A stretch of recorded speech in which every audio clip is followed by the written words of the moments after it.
오늘은 가정의 달이라서 가정에 대한 부분들을 지금 조금 관심을 가지면서 말씀을 전하고 있는데요. 가정을 깨는 가장 중요한 것 중에 하나가 화내는 거잖아요. 화내는 거. 남편이 아내에게, 아내가 남편에게, 부모가 자식에게, 자식이 부모에게. 화내는 문제 때문에 가정이 흔들릴 때가 많은데 그 부분을 오늘 얘기를 해보려고 합니다.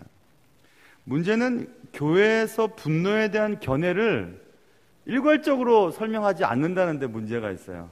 교회마다 또 말씀 전하는 사람들마다 또 책마다 분노에 대한 견해가 매우 다양하다는 데서부터 문제가 시작됩니다.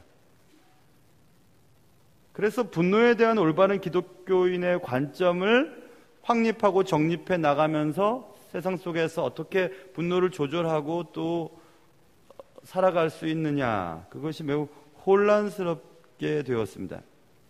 우리는 항상 문제의 핵심을 이해하려면 본문으로 들어가야 되는데요. 성경으로 들어가야 되죠. 성경에서는 분노에 대해서 뭐라 말하고 있는가? 그것이 제일 중요합니다. 사람들의 의견이 아니고 성경은 뭐라고 얘기하는가? 그게 제일 중요하죠. 그래, 오늘 많은 본문들 가운데서 이 분노의 성격에 대한 부분을 제가 지금 잠시 읽었어요. 우리 오늘 읽은 본문이에요.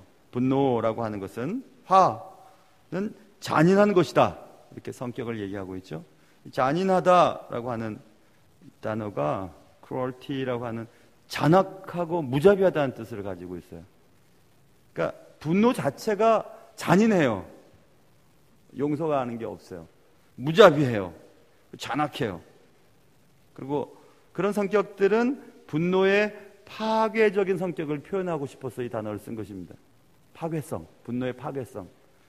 자비가 없고 또 무자비하기 때문에 파괴적인 성격을 가지고 있습니다. 분노라는 것 자체가.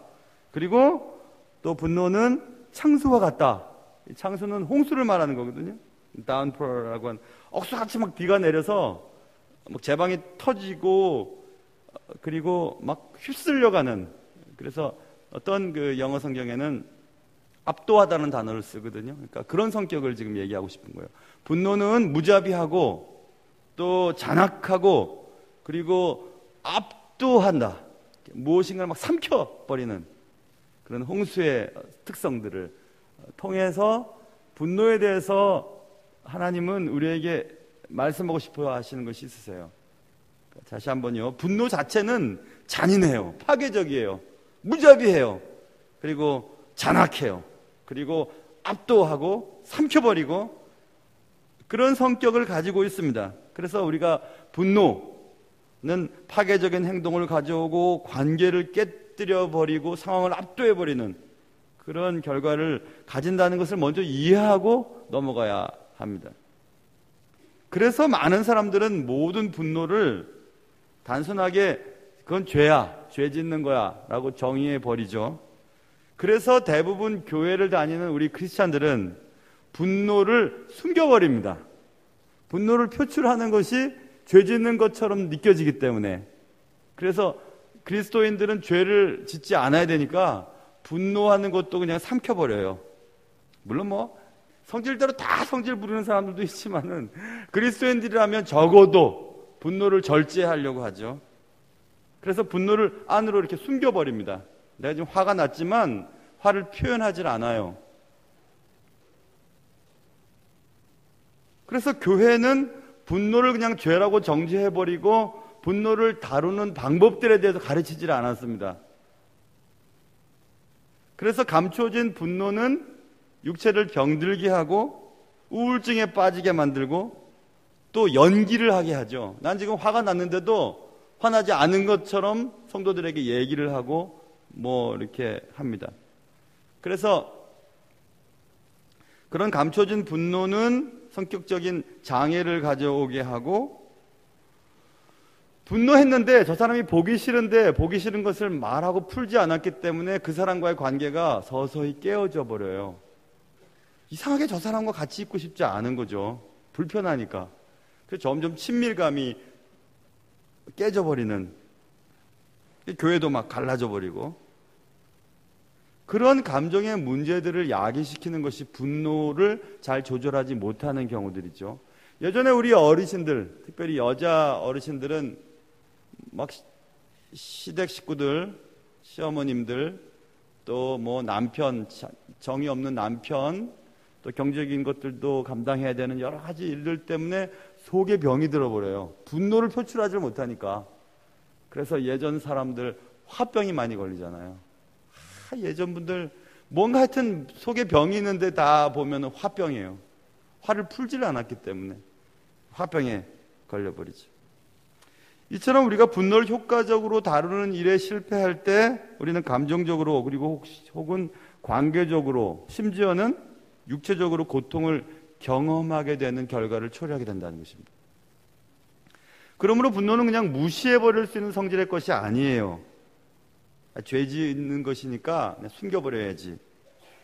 그래서 또 어떤 사람들은 일반적인 어떤 심리적인 책들을 보면 분노는 그대로 표출해버려야 하는 것이라고 분노를 표출하는 것을 격려해야 하는 의견도 내놓기도 합니다. 좀 상반되는 내용이죠. 기독교 교회 내에서는 분노는 죄, 압도하고 무자비하고 완악한 성격을 가지고 있으니까 숨겨버리자 하고 모른 채 하는 경향이 있고, 또 어떤 쪽에서는 분노는 표출을 해야 건강하다는 것이죠. 그래서 분노를 표출하는 것을 막 격려해요. 근데 이런 것들이 아주 상이한 태도가 교회 내에도 있습니다. 그래서 교회 내에서 교회를 다니는 우리 성도들이 헷갈리는 거예요. 분노를 어떻게 조절해야 될지 모르겠어요. 다시 말하면 분노에 대한 이런 혼란스러운 견해를 요약해보면 이런 거죠. 조금 전에 지금까지 쭉 얘기했던 것들 한번 요약해보세요. 분노는 죄다. 그러므로 억압하고 숨겨야 한다. 그런 것이 일반적인 한 부류고, 분노를 감추는 것은 해롭다. 그러므로 항상 분노는 자연스럽게 표출해야만 한다. 그게 두 번째예요. 이리로 가기도 하고 이리로 가기도 해요. 여러분은 어느 쪽인지 모르겠지만은 한쪽으로 쭉 가고 이쪽 가기도 하고 막 그렇습니다. 그러나 우리가 생각해 봐야 될 것은 분노를 감추는 것은 안 좋고, 그리고 분노는 항상 그냥 표출하는 것이 좋다라고 얘기하는 사람들, 그렇게 주장하는 사람들은 때때로 그렇게 표출을 해놓고 상대방이 그 분노 때문에 상처를 받는 것을 성장이라고 하는 용어를 사용해서 좋게 포장을 해버려요. 약간 네가 잘 되라고 하는 거야. 이런 것들도 견뎌야 되는 거야. 다 당신을 위해서 하는 거야 하고 분을 다 쏟아내버리는 겁니다. 그러면서 성장하는 거야 하고 그냥 포장을 해버리면서 자기는 편한 거예요. 그래서 합리화하기를 좋아하죠.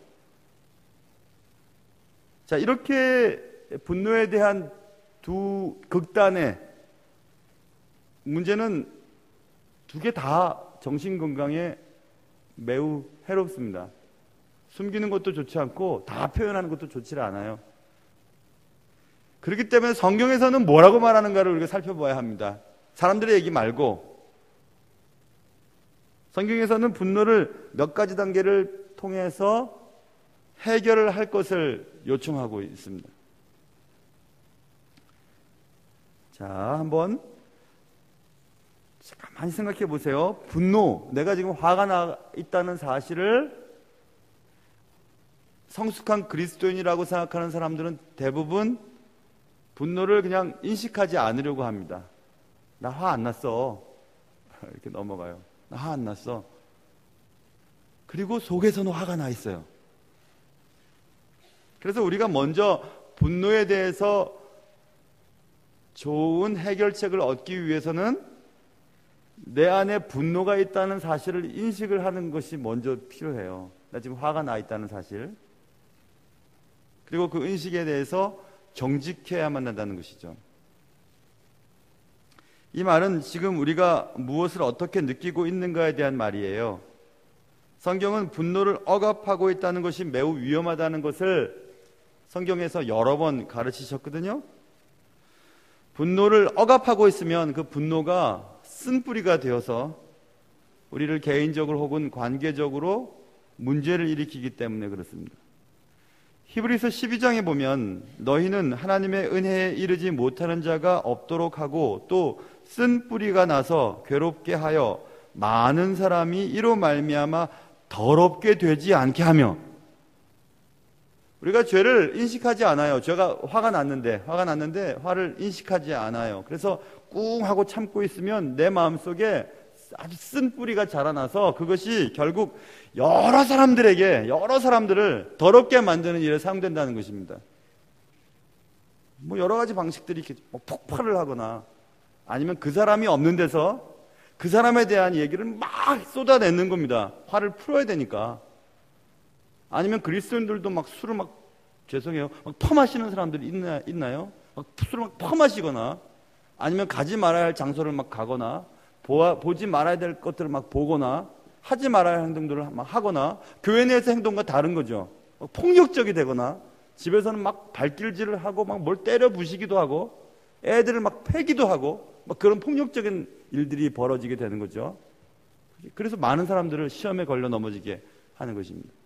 그 안에 있는, 내재되어 있는 화가 있으니까, 풀질 않으니까, 해결되지 않았으니까, 적절하게 해결하지 않았기 때문에 그런 결과가 초래되는 거죠. 폭언을 하거나 갑자기 막 흥분을 하거나 막 그런 것들이 벌어지게 되는 거죠. 그게 어릴 때부터 자라난 치명적인 어떤 약점일 수도 있고, 성품이 원래 그런 사람일 수도 있고, 혹은 예수를 믿게 되면서부터 그냥 자제해야만 하고, 교회 내에서는 그냥 절대로 환한 모습을 보여주지 않아야만 성숙한 그리스도인인 것처럼 보여지는 어떤 그런 것들 때문에 그렇게 되는 것이죠. 그렇기 때문에 우리가 화가 났다는 사실을 인식하고, 그 정확한 인식에서부터 분노를 해결할 수 있어야 합니다. 내가 지금 분노를 느끼고 있구나, 화가 났구나 라는 것을 인정을 해야 합니다. 우리에게 있는 분노를 단지 꾹 누르고 있다는 것으로는 절대로 해결되지 않기 때문에 그렇거든요. 우리에게 좋지 않아요. 뭔가 지금 우리의 영혼에 잘못된 것이 들어왔구나, 이것 때문에 내가 불편하구나, 평안하지 않구나, 저 사람 보기 싫구나, 저 사람과 관계하고 싶지 않구나, 말하고 싶지 않구나, 같이 있고 싶지 않구나 라는 사실을 인정하고 빨리 알아차려야 됩니다. 그래서 내가 화가 나 있구나, 저 사람에 대해서, 이 일에 대해서 화가 나 있구나, 지금 좀 알아야 되는데 그렇지 않게 생각해요. 그래서 성경을 보면 우리가 화가 났다는 사실을 알았을 때 무엇을 어떻게 해야 되냐 하면, 내가 지금 화가 났다고 하는 것을 누군가와 나누는 것이 중요하다는 것을 얘기를 해줍니다. 내가 지금 화가 났다는 것을 얘기를 하는 거예요. 누구에게 얘기하냐? 그래서 뭐 가까운 사람일 수도 있고, 우리가 제일 정답을 찾으려면 하나님께 얘기를 많이 해야 합니다. 시편 139편에 하나님이여 나를 살피사 내 마음을 아시며 나를 시험하사 내 뜻을 아옵소서. 내게 무슨 악한 행위가 있나 보시고 나를 영원한 길로 인도하소서. 하나님 나를 좀 살펴주시고 내 속에 무엇이 지금 잘못되어 있는지 알려주세요. 그리고 나를 올바른 길로 인도해 주세요라고 계속 기도하는 것입니다. 푸는 거죠. 그리고 또 야고보서에 보면 뭐 믿음 계속 얘기하고 믿음으로 다 해결될 것처럼 얘기를 하는 그런 풍토, 그리스도인의 풍토 속에서 야고보 사도는 이렇게 얘기하죠. 행함이 없는 믿음, 죽은 믿음이라 하면서 막 실질적인 삶에 대해서 얘기를 하면서 이렇게 얘기를 해요. 야고보서 5장에 그러면 너희 죄를 서로 고백하며, 죄를 고백하는 거예요. 내가 이런 지금 죄를 짓고 있고, 당신한테 화가 나 있고, 뭐 이런 것들 서로 얘기를 하는 거죠. 그리고 병 낫기를 위해 서로 기도하고, 교회 내에서도 병 들어 있으면 숨기려고 해요. 왜냐하면 병 문제를 또 막 다른 데서 막 얘기를 해서 병 때문에도 지금 고통받는데 병 문제를 막 사람들이 얘기하는 게 듣기 싫거든요. 그러니까 교회 내에서도 서로 병 걸렸다는 얘기도 잘 안 하려고 해요. 참 슬픈 일이죠, 그렇죠? 교회 내에서 함께 손을 잡고 기도하고 함께 고민하고 함께 어려움을 돌파해내야 하는데 그런 일이 점점 멀어지고 있어요. 그래서 교회 내에서는 모든 것이 잘 되고 모든 것이 편안하고 모든 것이 괜찮은 모습으로만 보이려고 하죠. 그러니까 자꾸 가면을 쓴 외식적인 그리스도인들이 되는 거죠. 사람다운 냄새가 안 나요. 다 괜찮다는 거죠. 나 괜찮고 아무런 문제가 없는 거예요. 뭔가 문제가 생기면 당신의 믿음이 그리고 당신이 뭐가 죄가 있어서 그런 일이 생겼을 것이라고 얘기했던 욥의 세 친구들처럼 그렇게 정죄하기를 좋아합니다. 가슴 아파하고 손잡고 기도하고 눈물 흘리면서 그 문제를 함께 해결하려고 하는 모습들보다는 말하는 일을 잘하거든요. 말 잘하잖아요. 막 얼마나 말을 많이 합니까? 그리고 막 오해하고 막 소설을 막 써버리고 사실과는 다르게 막 일들을 생각해버리는 일들이 얼마나 많이 있습니까? 그러면서 우리의 내면은 서서히 갈라지기 시작하죠. 교회 생활을 해도 신앙생활을 해도 내 스스로도 정직하지 않고 다른 사람과의 관계도 편안하지 않으니까 점점 교회 와도 행복하지 않은 겁니다. 구역 모임이나 또 그리스도인의 모임들, 전도의 모임이나 이런 모임도 편하지가 않은 거예요. 나의 내면이 들킬까봐, 그래서 그것 때문에 정죄받을까봐 불편한 거죠. 그래서 우리는 우리의 지금 영적인 상태와 내 내면의 상태가, 감정의 흐름이 어떻게 흘러가고 있는지를 정확하게 인식을 해야 된다는 것입니다. 그리고 그것을 하나님 앞에 고하고, 그리고 상대방에겐 얘기하고 그래야 돼요. 꼭 하고 있으면 안 돼요. 뭐 때문에 저 사람 저러는지 한참을 들어보면 나중에 뭐 그것 때문에 그렇고 저것 때문에 그렇고 그런 것을 알 수 있죠. 자, 그래서 나의 내면을 가만히 살펴보면서 내가 지금 화가 나 있는지 분노하고 있는지, 그래서 저 사람과 관계가 지금 매우 불편한지를 깨달았고, 그 다음에 이제 방법이 중요하죠. 그 다음 방법은 우리가 생각해야 될 것이 있어요. 그것은 뭐냐면, 내가 지금 저 사람에게, 아니면 이 일 때문에 지금 내가 화가 나 있는데, 내가 지금 화가 나 있는 이 상태가 과연 하나님 앞에서 정당한가, 정당하지 못한가, 그걸 생각해 봐야 돼요. 화가 나 있는 건 사실이에요. 분명히 보니까 내가 화가 나 있어요. 저 사람에게. 또 이 일 때문에 화가 났는데, 그 일이, 그리고 그 사람이 정말 하나님 편에서 잘못해서 내가 지금 화가 났는지, 아니면 그냥 내가 화가 났는지를 생각해 봐야 된다는 것입니다. 좀 우습죠? 야, 그렇게 정말 가만히 생각해 봐야 됩니다. 내 감정들이 지금 어떻게 흘러가고 있는지 생각해 봐야 되죠. 여러분, 사람이 가지고 있는 모든 감정들은 다 장단점이 있습니다. 배고픈 거는 좋은 거 있을 수도 있고, 시시때때로 그냥 계속 배가 고프면 그것도 안 좋잖아요. 그렇죠? 또 뭐 너무 기쁜 것도 뭐 좋을 때도 있고 안 좋을 때도 있고, 감정이라고 하는 것이 항상 좋을 수도 없고 항상 나쁠 수도 없는데, 분노 역시 마찬가지입니다. 화내는 것도 역시 장점도 있고 단점도 있을 수 있어요. 우리는 하나님의 형상을 받아 지음을 받은 존재이기 때문에 우리는 하나님 앞에 서 있을 때만 내 삶이, 그리고 나의 존재가 옳은지 그른지를 알 수가 있거든요. 그렇기 때문에 우리가 지금 화가 나 있고, 화가 저 사람 때문에, 그러면 또 이 일 때문에 화가 나 있을 때, 이것이 하나님 앞에서 과연 올바른 화인지 그렇지 않은지를 살펴봐야 된다는 것입니다. 우리는 대부분 어떤 좋은 것, 선한 의도가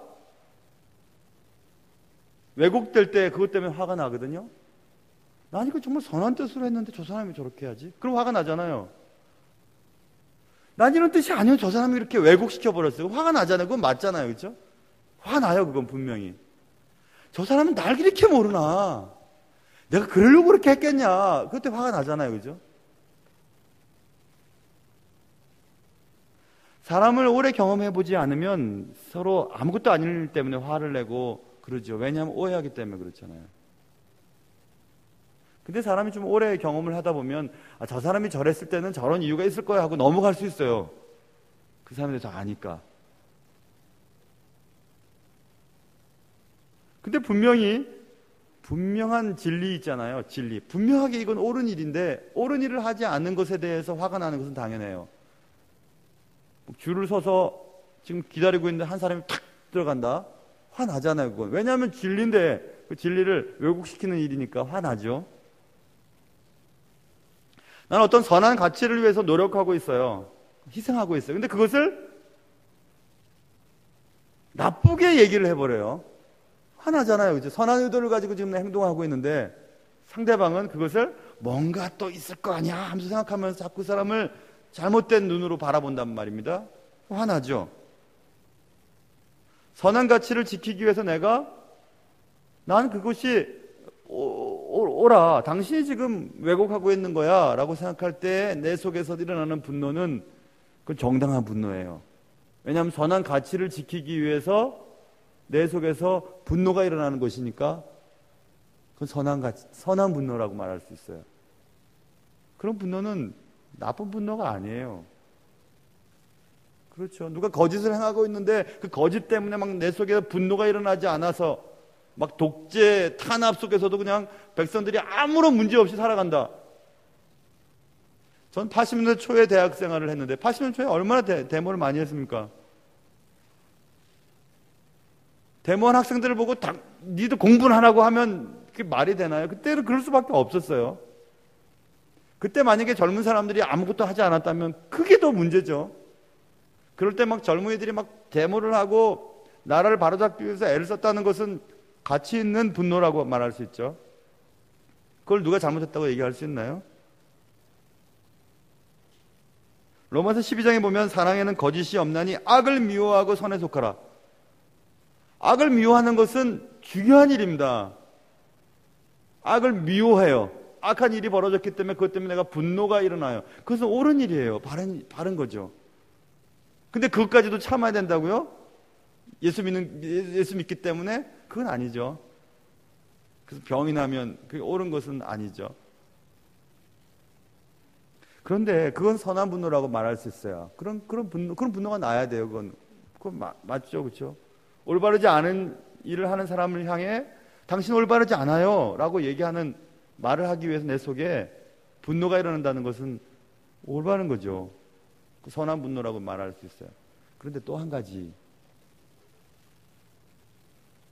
그 사람이 한 말이 있어요. 그것이 옳고 그른지는 모르겠지만 그 사람이 한 말과 행동이 내 자존심을 건드렸어요. 자존심을 건드렸어요. 그래서 그 자존심을 지키기 위해서 내가 화가 났어요. 그러면 그것은 하나님 앞에서 정당한 분노는 아니에요. 어떤 말을 했을 때 그 말이 어떤 사람에게는 자존심이 상하는 말이 될 수도 있고 어떤 사람한테는 그 말이 아무렇지도 않을 수 있습니다. 잘 한번 생각해 보세요. 잘 생각해 보시면 이해가 돼요. 나와 관계없는 사람이 나에게 당신 왜 그래? 라고 얘기하면 자존심이 상하죠. 근데 똑같은 말을 나를 잘하는 사람이 날 위해서 했을 때는 상하질 않아요. 자, 그렇다면 보세요. 내가 어떤 사람의 말이나 행동 때문에 자존심이 상해서 그 자존심을 변호하고 방어하고 지키기 위해서 내가 막 화가 났어요. 나한테 얘기한 그 얘기가 옳고 그름이 분명하지 않아요. 근데 그것 때문에 내가 화가 났어요. 그거는 선한 분노가 아니에요. 하나님 앞에서 전혀 문제가 아니에요, 그것은. 점점 어려워지죠? 한번 잘 생각해 보세요. 지금 내가 화가 나 있는 상태가 선한가, 선하지 않는가, 정당한가, 정당하지 못한가, 그걸 생각해 봐야 돼요. 그래서 분노를 단순하게 억압하거나 혹은 단순하게 표출한다고 이렇게 그냥 포괄적으로 설명을 해버리는 것은 잘못된 얘기라는 것입니다. 분노의 형태와 분노의 발생 원인과 분노가 정당한지 정당하지 못한가에 따라 분노를 다루는 방법이 달라진다는 것입니다. 왜 우리가 지금 이 분노에 대해서 이렇게 심각하게 얘기를 하고 또 깊게 얘기를 할까요? 가정을 깨는 많은 이유들 가운데 가까운 사람들의 분노예요. 교회도 그렇잖아요. 좋다고 그럴 때는 좋다고 갑자기 막 화를 내고 분노하고 막 무자비하고 억압하고 그럴 때 문제가 생기잖아요. 그래서 이 분노를 우리가 심각하게 생각해 보지 않는다면, 그리고 우리가 이 땅을 살아가면서 또 그리스도인으로서 분노에 대한 이 문제를 잘 해결할 수 있는 방법을 얻지 못한다면 항상 문제를 일으킵니다. 가정에서나 교회에서나 또 내가 있는 집단에서 그런 문제를 일으키죠.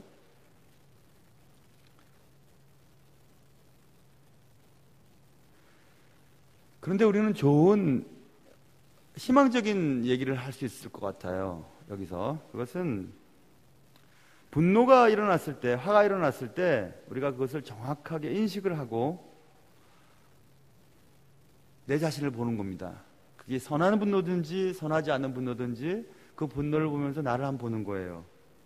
그리고 나의 연약함을 그 속에서 발견하는 거죠. 아, 내가 이런 문제 가지고 이렇게 분노를 하구나, 이 문제 갖고 이렇게 화가 났구나 라는 것을 스스로 생각해 보면서 아, 회개할 때가 됐구나, 혹은 너무 내가 요즘에 교만하구나, 혹은 내가 성장할 때가 됐는가 보구나 라는 것을 스스로 인식할 수 있는 기회가 되는 것입니다. 만일 우리의 분노가 과거에 받은 상처 때문에 일어난 것이라면 그 상처를 긍정적으로 해결할 수 있는 방법을 찾아야 될 것이고, 또 다른, 만일 내가 지금 내 속에서 일어나는 화가 현재의 상황 때문이라면 나를 힘들게 한 저 사람과 이 일을 해결하려고 노력해야만 할 거죠. 우리는 복수하고 원수 갚고 내가 맞은 한 대를 두 대 때리기 위해서 그 사람과 만나서는 안 됩니다. 내 안에 있는 분노를 어떻게든지 표출을 해서 내 안에 있는 분노를 해결하기 위해서 그 사람을 만나려고 해서는 안 돼요. 그래서 그 사람을 만나서 뭔가 싸움이 일어날 것 같고 더 큰 말다툼이 일어날 것 같고 큰 언성이 높아질 것 같으면 거기서 정지를 해야 되겠죠. 그거 우리 잘 못합니다. 그럼 나를 힘들게 하고 나를 화나게 한 그 사람과 그 일을 만나기 전에 내가 많이 기도하고 하나님 앞에 서고 화해하고 그를 용서할 수 있는 마음의 준비가 되었을 때 그를 만나는 거죠. 그래서 오늘 우리가 읽지는 않았지만 그 다음 줄 보면 면책은 숨은 사랑보다 나으니라 이 말이 나오는 거예요. 면책은 면책하다는 뜻이 아니고 대놓고 책임을 추궁하다는 뜻이에요. 잘못 이해하면 안 돼요. 면책은 숨은 사랑보다 낫다. 그러니까 솔직한 훈계라고 어떤 번역이 되어 있어요. 솔직하게 얼굴과 얼굴을 맞대고 얘기하는 거예요. 숨어서 누구를 사랑하는 것보다 더 낫다는 겁니다. 왜냐하면 면책하지 않고 마음속에 품고 그 사람에 대해서 화가 나 있으면 그것 때문에 많은 사람을 더럽게 만든다고 아까 했잖아요. 그러니까 결국 문제를 일으킬 소지를 충분히 품고 있어요. 어떤 일이나 어떤 사람에 대해 화가 나 있는 상태에서 계속 시간을 보낸다면 결국 여러 사람들을 화나게 만들고 넘어뜨리게 만들고 실족하게 만들고 교회에서는 그 사람들 때문에 신앙을 다 잃어버린 일들이 벌어지게 되죠. 그렇기 때문에 대놓고 솔직하게 훈계하는 것은 숨은 사랑보다 훨씬 낫다는 것을 그 다음 절에 나오는 것입니다. 분노에 대한 얘기를 하면서 우리는 우리의 과거 때문에 분노가 나 있든지 혹은 현재 상황으로 인하여 분노가 나 있든지 상관없이 항상 그 분노를 해결하려고 할 때 사랑과 용서하는 마음으로 시작해야 됩니다. 그래야만 성경에서 말하는 것처럼 에베소서 4장에 있는 말씀들 분을 냈어요. 어떤 사람이 분을 내어도 죄를 짓지 말며 죄를 짓지 않을 수 있어요. 분을 냈지만 죄가 되질 않아요. 그러니까 우리가 알고 있는 그리스도인이라면 분노를 절제를 해야지, 분노는 참아야지, 분노를 드러내면 안 되지라고 하는 것과는 달라요. 분을 낼 수는 있지만 죄를 짓지 않을 수 있어요. 그 분노가 상대방을, 그리고 어떤 일들을 제대로 만들기 위한, 그를 사랑하기 때문에, 그리고 정말 주님 앞에서 이렇게 해야만 된다고 하는 그런 당위성이 있을 때에 벌어진 분노는 죄를 짓는 게 아니죠. 오히려 공동체를 세우고 그 사람을 바른 길로 인도하고 그런 목적이잖아요. 근데 그러려면 그 사람과 그 일에 대하여 정말 하나님 앞에서 진실하게 그 영혼에 대한 진실한 사랑이 내게 있는가를 돌아봐야 해요. 그것 없이 어떤 사람을 질책하고 어떤 사람에게 함부로 얘기하고 소리를 지르고 또 억압적인 언사를 가지고 그 일을 처리하려고 하면 언제나 문제가 일어납니다. 자기 놀아서 그 일을 처리했을지라도 그 옆에서 그것을 지켜보고 있는 사람들이 많이 실족을 당하게 되거든요. 보통 교회, 문제가 일어나는 교회들이 잘하는 것이 그런 거잖아요.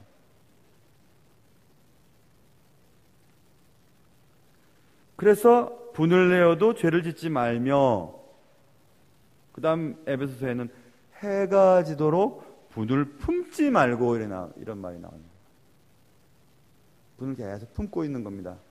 그 쓴뿌리를 계속해서 자라게 해서 막 크게 만들어가지고 어느 한순간에 아주 치졸하고 아주 잔인하게 그 분노를 표출해버리는 경우들이 얼마나 많은지 모릅니다. 그래서 우리 주님께서는 이 분노에 대한 문제를 얼마나 우선순위를 두셨냐 하면, 니네들이 예배 드릴 때 예물을 갖고 오잖아. 예물을 드리려고 막 그러는데 형제와 막 형제에게 원망 들을 만한 일이 생각이 났으면 그 예물 드리지 말고 놔두고 형제와 같이 빨리 가서 형제와 화목하고 와서 예물을 드려라, 이렇게 주님이 말씀하셨어요. 마태복음 5장이에요. 얼마나 우선순위가 있습니까? 예배 드리는 나가버렸어요. 예배 드리기 전에 나갔어요.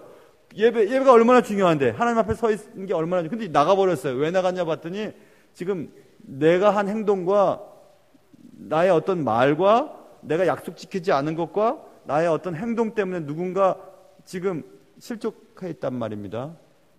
그럼 빨리 데리고 와야 돼요. 해결하고 와서 예배를 드리라고 할 만큼 주님은 우리가 분노에 의해서 나쁜 결과를 초래한 것에 대해 심각하게, 아주 철저하게 말씀하고 계시죠.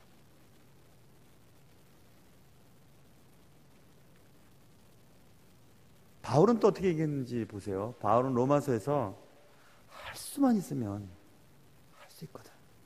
할 수만 있으면 모든 방법을 다 사용해서, 이런 뜻이거든요.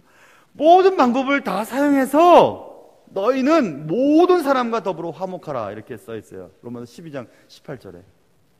모든 할 수 있는 방법을 다 사용해서 아무튼 모든 사람과 화목을 해야 된다고 얘기를 하고, 모든 사람에는 나에게 아픔을 주고 내 가정을 무너뜨리고 내 인생을 완전히 엉망으로 만들어 놓고 내 자존심을 깨뜨리고 나를 많은 사람들 앞에 창피를 주고, 그런 사람, 그 사람도 다 모든 사람에 들어가 있어요. 그 모든 사람과 할 수만 있으면 더불어 모든 일을 다해서도 하여튼 그 사람과 화목을 해라. 그게 하나님의 말씀이에요.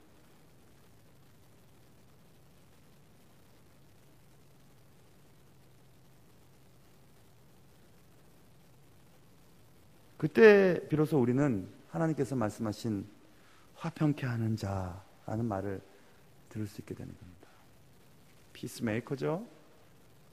저 사람만 있으면 이 모임이 화평하게 돼요. 저 사람만 있으면 교회가 편안해져요. 저 사람만 있으면 우리 가정이 편안해져요. 그런 꿈이 있어야 되지 않겠어요? 자기는 모르는데 남들은 다 얘기해요. 저 사람 때문에 맨날 이런 문제가 벌어진다고.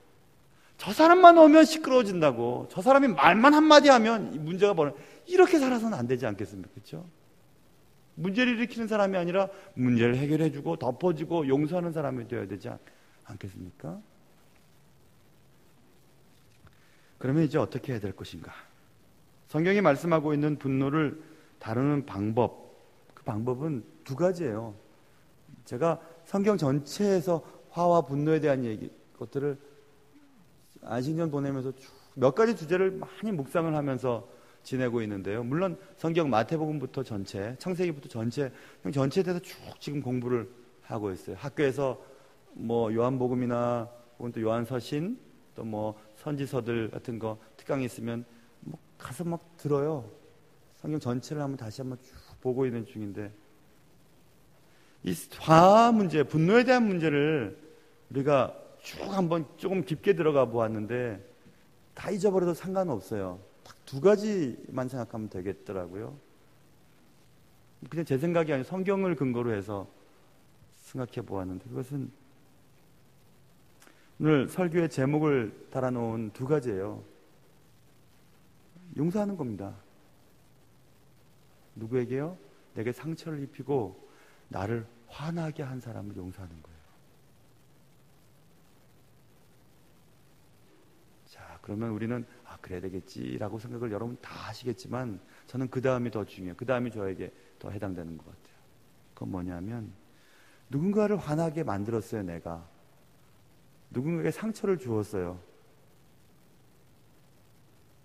그러면 그런 나를 하나님 앞에서 통곡을 하면서 슬퍼해야 돼요. 하나님을 믿는 사람이 왜 이럴까? 내가 누군가를 실족하게 했구나 하고 나는 내 자신에 대해서는 슬퍼해야 돼요. 그리고 상대방에 대해서는 용서해야 돼요.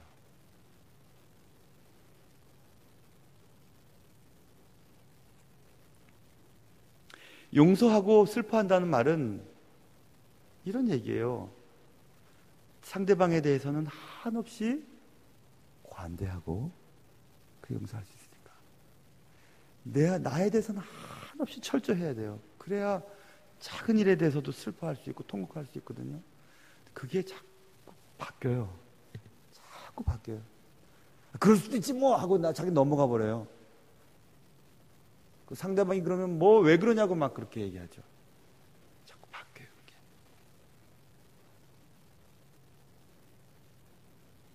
여러분, 분노는 성경에 있는 것처럼 잔인해요. 자비롭지 못해요. 상황 보고 분노를 뿜어내지 않아요. 아무것도 안 보여요. 그냥 무자비하죠. 잔인하죠. 확스럽습니다. 그리고 분노는 창수와 같아요. 홍수와 같아요. 다 쓸어버려요. 압도해버립니다. 분노가 휩쓸고 간 자리는 아무것도 남지 않아요. 마치 쓰나미가 지나간 것처럼. 그만큼 피해가 큰 것이 분노하는 겁니다. 화내는 거예요. 그러나 여러분, 사랑과 용서는 다 덮을 수 있어요. 불처럼 타오르는 분노를 꺼뜨릴 수 있어요. 내 자신에 대해서 슬퍼하는 눈물이 그것을 꺼뜨릴 수 있고요. 다른 사람을 한없이 받아들일 수 있는 넓은 가슴이 그것들을 꺼뜨릴 수 있어요. 그게 성경에서 말하는 분노에 대한 성경적인 관점입니다. 분노는 감출 것도 없고요. 그렇다고 다 표출해서도 안 돼요. 하나님 앞에서 이 분노가 정당한지 정당하지 않은지, 선한지 선하지 않은지, 저 사람을 위한 것인지, 내 자존심 때문에 그런 것은 아닌지를 분명히 생각한 후에 그 다음 분노하는 거예요. 죄를 짓지 않고 품지 않고 화낼 수 있어야만 합니다. 그럴 때 우리를 통해 하나님의 나라가 이루어져 가는 것 아니겠습니까? 사랑하는 성도 여러분, 오늘 여러분 이곳에 오신 분들 누구나 할 것 없이 저를 포함해서 다 하나님은 우리가 이 땅에 사는 동안 문제 일으키는 사람으로 살기를 원하지 않으세요. 용서하고 내 자신에 대해서는 내가 왜 이 모양밖에 이것밖에 안 될까 하고 항상 내 자신을 가슴을 치면서 통곡하며 슬퍼하는 그런 삶을 살기를 원하세요. 만약 우리가 그렇게 살 수만 있다면, 조금씩 조금씩 더 그렇게 살 수만 있다면 조금 더 우리의 삶이 행복하지 않을까요? 그 내 주위에 있는 사람들과 잘 지낼 수 있지 않겠습니까? 가정의 문제나 교회의 문제나 또 이웃과의 문제도 좀 더 수월하게 넘어갈 수 있지 않을까요? 그런 생각들을 오늘 해보는 것입니다. 모쪼록 이 수업에 오신 여러분, 용서하고 슬퍼하고 그 두 가지 사실을 꼭 기억하면서 주님이 기뻐하는 귀한 인생들 살아가실 수 있기를 주님의 이름으로 축원합니다. 기도하겠습니다.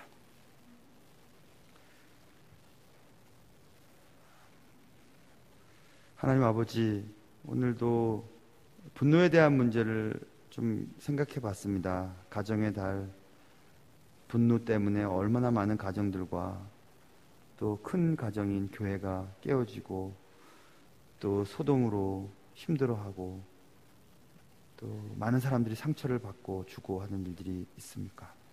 사랑하는 주님, 분노는 잔인하고 분노는 창수와 같을지라도 다른 사람을 향한 관대함과 내 자신에 대한 철저함을 통해 용서함과 슬퍼함을 통해 이 모든 것들을 잘 해결해 나갈 수 있는, 그리하여 화평의 도구로 쓰임받을 수 있는 우리의 인생이 되게 도와주시옵소서.